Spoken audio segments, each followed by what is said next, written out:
বন্ধুরা welcome to my channel. এখন কথা বলবো এশিয়া কাপে ভারত শ্রীলঙ্কার ম্যাচ নিয়ে। খাতায় কলমে এশিয়া কাপের নিয়ম রক্ষার ম্যাচ, সেখানেও শ্রীলঙ্কার বিরুদ্ধে বহু কষ্টে জিতল ভারত। বলা যেতে পারে শুধুমাত্র অভিজ্ঞতার সাহায্যে গুরুত্বপূর্ণ ম্যাচ ছিনিয়ে নিলেন সূর্যকুমাররা।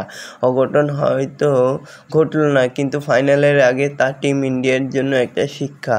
একা পাতুম নিশঙ্কাই ভারতের হাত থেকে এই ম্যাচটা নিয়ে চলে যাচ্ছিল। সুপার 4-এর দুবাইয়ে আন্তর্জাতিক স্টেডিয়ামে শ্রীলঙ্কার বিরুদ্ধে ম্যাচ ছিল একটি নিয়ম রক্ষার।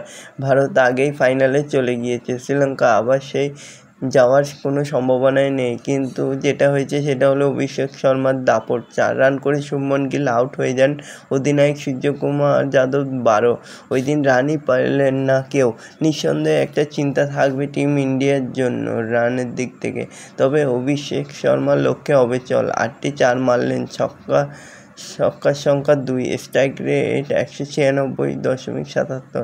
অভিষেক আউট হয়ে যাওয়ার পরেই রানের যেন কমতি হয়, আর কোনো ব্যাটারি দাঁড়াতে পারছিল না। তবে সঞ্জু স্যামসন ও তিলক বর্মা আশ্চর্যজনকভাবে এই দুইজন ব্যাটিং পজিশন নিয়ে যতই পরীক্ষা নিরীক্ষা করা হয়েছে, বাংলাদেশ ম্যাচেও তিলক খেলেন 7 বল, সঞ্জু ব্যাট করার সুযোগ পাননি। তবে শ্রীলঙ্কার বিরুদ্ধে সঞ্জু 39 রান আর তিলক অপরাজিত থাকেন 49 রানে। শেষে অক্ষর প্যাটেলের 21 রানও করেন। অসাধারণ ক্যাচ ধরে হার্দিককে ফেরান দুশমন চামিরা।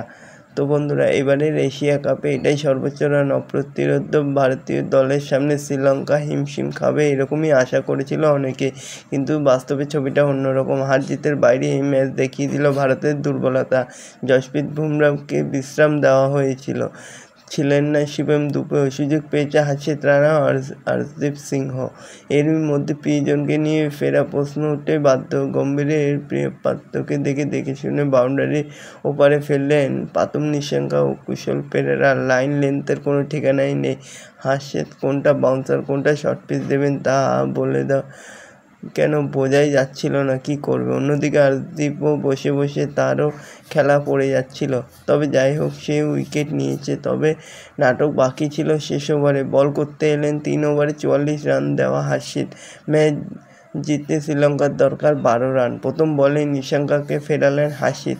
ম্যাচ গড়ায় সুপার ওভারে, সেখানেও এক প্রস্ত নাটক। শ্রীলঙ্কার যেখানে মাত্র 2 রান করে, সেখানে দুশমন সানাকাকে আউট দিয়েও তাও ফিরিয়ে নেন আম্পায়ার, কারণ প্রথম ক্যাচ আউট হলেও পরে রান আউট হন।